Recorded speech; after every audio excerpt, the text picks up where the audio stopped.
안녕하세요. 스타트 바둑 세 번째 시간입니다. 저번 시간에 이어서 단수에 대해서 더 공부를 하시게 되겠는데요. 단수 많이 들어서 이제 금방 아실 것 같죠? 살아가는 길이 하나일 때를 단수라고 합니다. 그리고 살아가는 길이 두 개 중에 하나를 막아서 단수를 만드는 행위를 단수치기라고 했죠. 자, 곧바로 들어가 볼까요? 지금 보면은 바둑판에 네 군데에 문제가 있습니다. 살아가는 길이 두 개인 백도를 잘 단수를 쳐서 잡도록 해보세요 라는 문제인데요. 한번 천천히 같이 풀어보도록 할까요? 자, 왼쪽 위에 이 하얀 돌 하나가 길이 두 개가 있습니다. 잘 보시면은 백이 앞으로 진행되어서 더 많이 나갈 수 있는 쪽은 오른쪽이 되겠죠. 여기 일선 쪽으로 몰아가라고 말씀드렸었습니다. 그래서 이 돌이 일선으로 가게 하려면 흑은 이렇게 단수를 쳐야겠죠.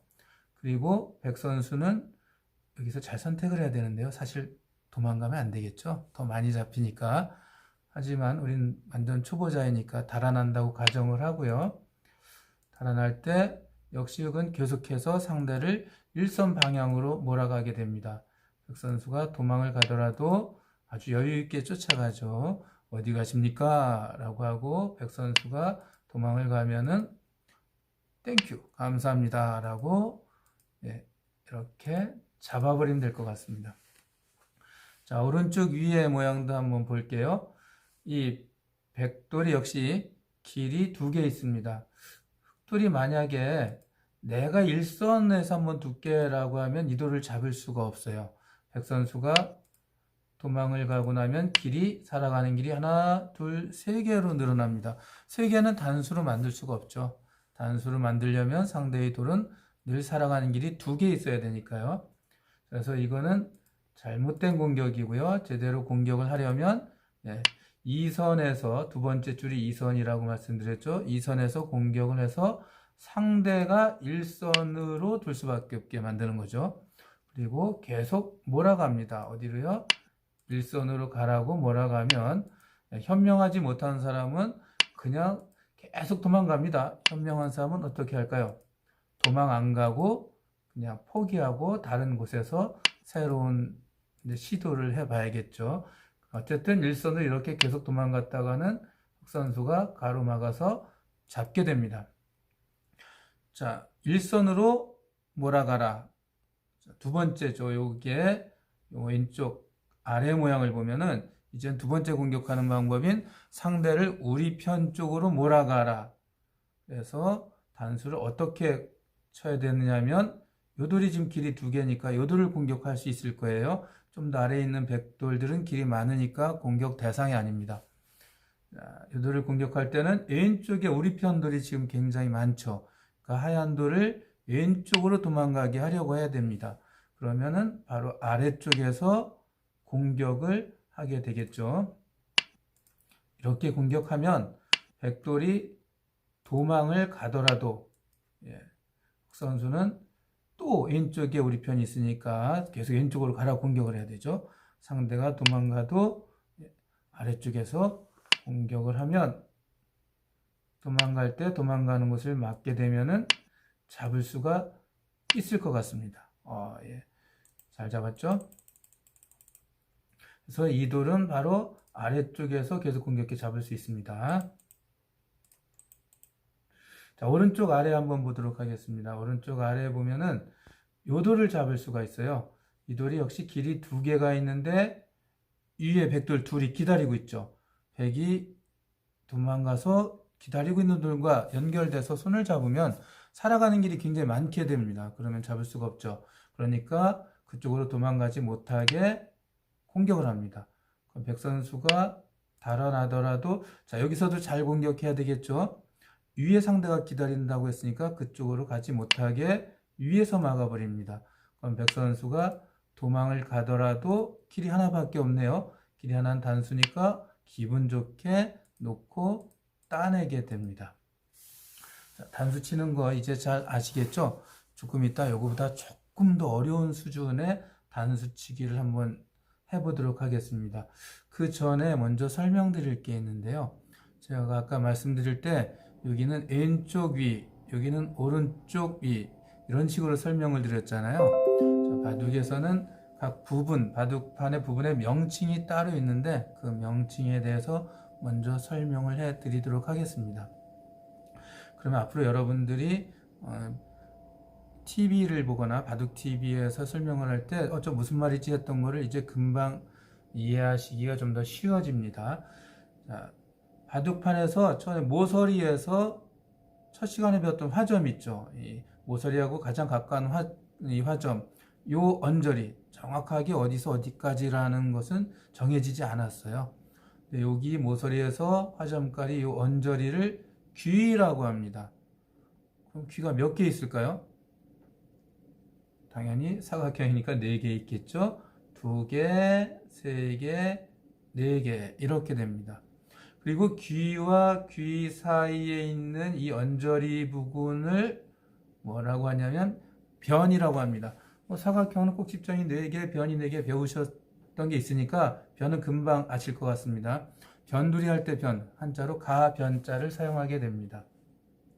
변도 하나, 둘, 셋, 4개 이렇게 있겠죠. 그리고 귀와 변도 아닌 가운데 부분을 중앙이라고 합니다. 그런데 여기서 이거를 설명해 드릴 때마다 제가 꼭 생각나는 게 있어서 강의할 때 해드리는 말씀이 있습니다. 제가 바로 고등학교 때 읽은 책 이야기를 해드리는데요. 고3 때 읽었던 걸로 기억을 합니다. 수험생이 공부 안 하고 그런 거 읽고 있었네요. 이어령 교수님이 지으셨던 신한국인이라는 책인데요. 그 책의 주된 내용은 그 당시 우리가 이제 경제 발전 속도가 빠르면서 서양 문물을 받아들이게 되는데 별 생각 없이 좋은 거 나쁜 거 무분별하게 받아들이는 거에 대한 비판의 글이었습니다. 우리 고유의 정체성을 좀 잃어버리지 않을까 하는 걱정에서 썼던 것 같습니다. 그 중에 소제목 하나가 바로 지금까지 기억이 잘 나는데요. 한국인에게는 내일이 없다라는 거였습니다. 이게 무슨 말이야? 이게 앞으로 내가 이 나라에 큰 도움이 되려고 이렇게 공부를 하고 있는데 벌써 이렇게 기를 죽이는 제목을 사용해야 되는가? 그래서 읽어봤죠. 그랬더니 아까 말씀드렸던 그런 내용인데요. 원래 우리나라에는 그저께, 어제, 오늘 순 우리말이 있는데 내일에 해당하는 우리말이 없다는 겁니다. 생각해봤더니 정말 그러네요. 분명히 우리에게도 내일에 해당하는, 내일의 뜻에 부합하는 우리말이 있었을 텐데 그게 어느 순간 사라져 버렸다는 거죠. 그래서 이 교수님은 이렇게 한국인들이 앞날을 생각하지 않고 과거에 얽매이고 현실을 즐기는 데에만 이 혈안이 되어 있어서 앞으로 큰 걱정이다, 이렇게 그런 뜻으로 이런 제목을 정했던 거였습니다. 그러면서 읽으면서도 어쨌든 간에 조금 그랬죠. 젊은이들에게 좀 희망을 줘야 되지 않은가? 이렇게 하는데 다행히 마지막에 꽤 괜찮은 글로 마무리를 합니다. 어떻게 하냐면은 그래도 아직 우리에겐 희망이 있다. 모래가 있으니까. 그러고 보니까 모래나 글피는 또 우리말이네요. 우리는 다는 더 그냥 미래가 아니라 훨씬 더 먼 미래까지 보는 그런 사람들이라고 생각하고 있겠습니다. 지금 요즘 상황 보면 그런 것 같아요. 우리나라가 어느덧 굉장히 선진국이 되어 있구나라는 것을 느끼게 됩니다.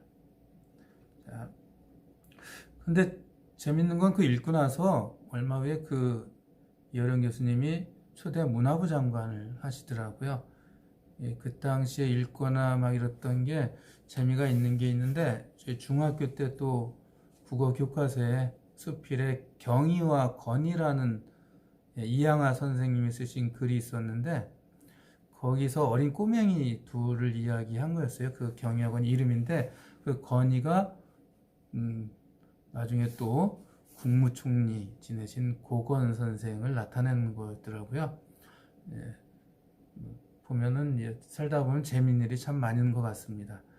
자, 그러면 아까보다 조금 더 어려운 수준의 단수치기에 대해서 공부해 보도록 하시겠습니다. 근데 돌이 좀 많아지죠. 많아지면은 제일 먼저 뭘 해야 될까요? 단수를 치기라고 해야 되는데, 사냥을 하려면 제일 먼저 목표물이 필요한 겁니다. 그래서 이제 설명을 이렇게 할 수 있겠네요. 여기가 좌상귀. 아까 귀라고 했는데 왜 또 갑자기 좌상귀하러 가시겠네요. 미처 설명을 못 드렸네요. 자, 왼쪽 좌, 위상, 왼쪽에 위에 있는 귀는 좌상귀. 그럼 여기는 우상귀. 왼쪽 아래는 좌하귀, 오른쪽 아래는 우하귀. 변도 여기 이 부분, 위쪽은 상변, 아래는 하변, 왼쪽은 좌변, 오른쪽은 우변 이렇게 됩니다. 이 바둑은 주로 어디부터 두느냐 하면요, 바로 이 두 사람이 맞두고 정정당당하게 시합을 겨룰 때 흙이 먼저 두게 되는데 오른쪽 위에 있는 귀, 우상귀 부근에 먼저 둡니다. 오목은 한가운데부터 시작하는 게 유리한데 바둑은 나중에 배우시겠지만 칩이라는 게 많은 사람이 이기는 경기예요. 그래서 좀 더 칩을 잘 확보하기 위해서 귀를 두는데 보통 우상귀를 먼저 둡니다. 그 이유는 나중에 설명해 드릴게요. 또 그것도 재미있습니다. 자, 그럼 가서 돌이 많아졌는데 이 단수를 칠 수 있는 돌, 목표물을 잘 찾아야 되겠죠. 좌상귀에 있는 문제를 한번 보면 여기는 길이 4개예요. 1개, 2개, 3개, 4개. 요 돌 2개는 합쳐졌거든요. 그래서 길이 좀 많아집니다. 하나, 둘, 셋, 넷. 그 다음에 요 돌을 잘 보시면 길이 1개, 2개. 요 돌도 1개, 2개. 여기 돌 2개를 볼까요? 이것도 길이 1개, 2개입니다. 그럼 목표물은 요 셋 중에 하나가 되겠네요. 그런데 첫 시간에 저희가 호구라는 걸 배웠죠. 호랑이. 들어가면 어떻게 된다고요? 굉장히 위험해진다 그랬죠. 요 돌을 잡기 위해서 이렇게 검은 돌이 들어가면은 자기도 모르게 호랑이 입에 들어간 거예요. 그럼 백 선수가 이게 웬 떡이야? 하면서 놓게 되면 이 돌 2개가 잡히겠죠. 그래서 함부로 공격을 하면 안 됩니다. 조심스럽게 잘 살펴야 되겠죠. 여기가 호구나. 호구야, 위험해. 여기도 호구 아닐까요? 이렇게 놓게 되면 하얀 돌이 잘 보니까 이 검은 돌 길이 하나밖에 없네요.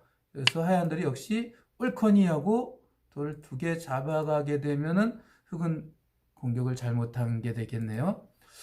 그래서 여기나 여기 놓을 수 없죠. 그렇다면 무슨 말씀이냐 하면은 요 하얀 돌은 잡을 수가 없습니다. 검은 돌이 여기도 호구고 여기도 호구니까 놓을 수가 없어요.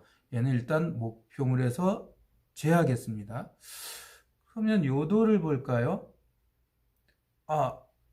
이 돌은 아까 여기 호구라니까 여기는 안 되고 이쪽에서 공격할 수 있겠네요. 오른쪽에서 한번 공격해 볼게요.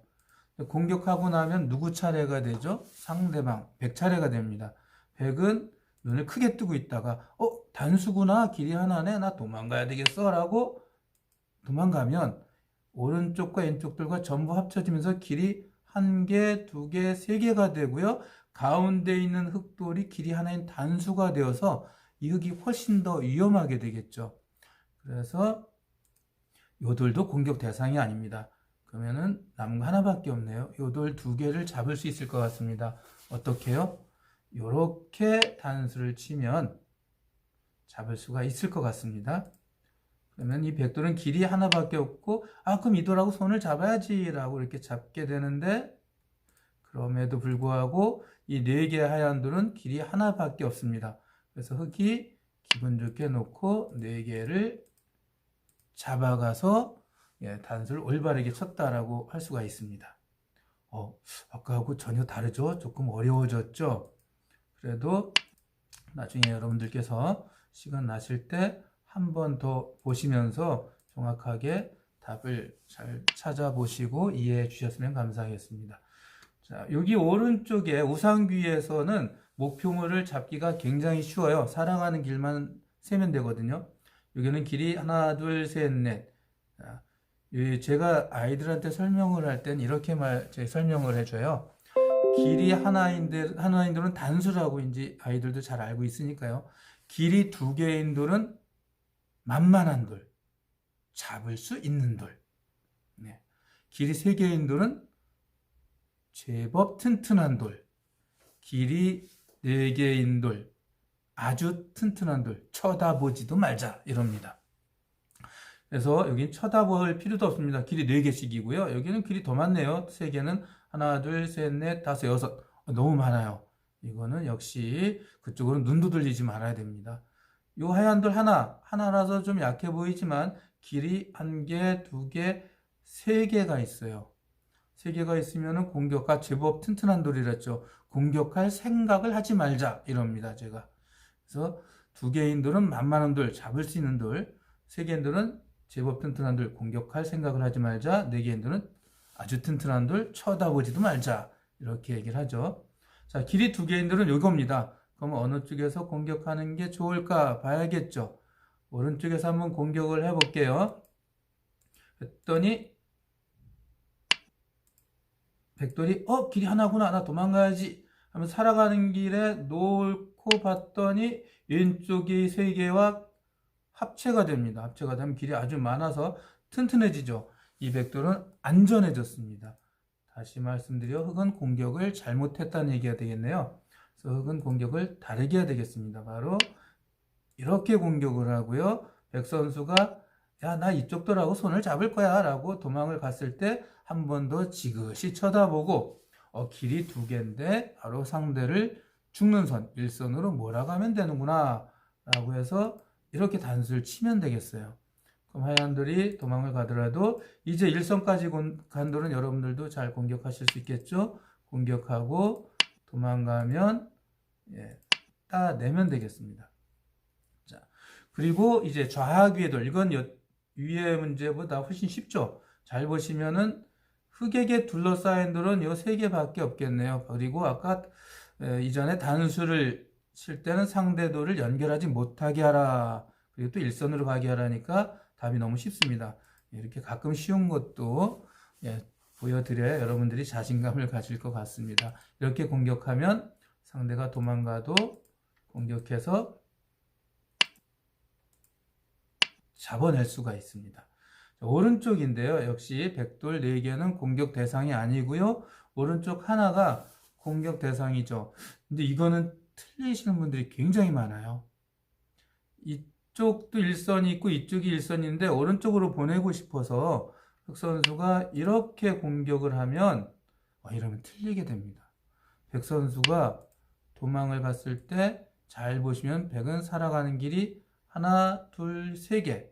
그리고 흑 선수는 길이 2개밖에 되지 않아서 더 위험하게 됩니다.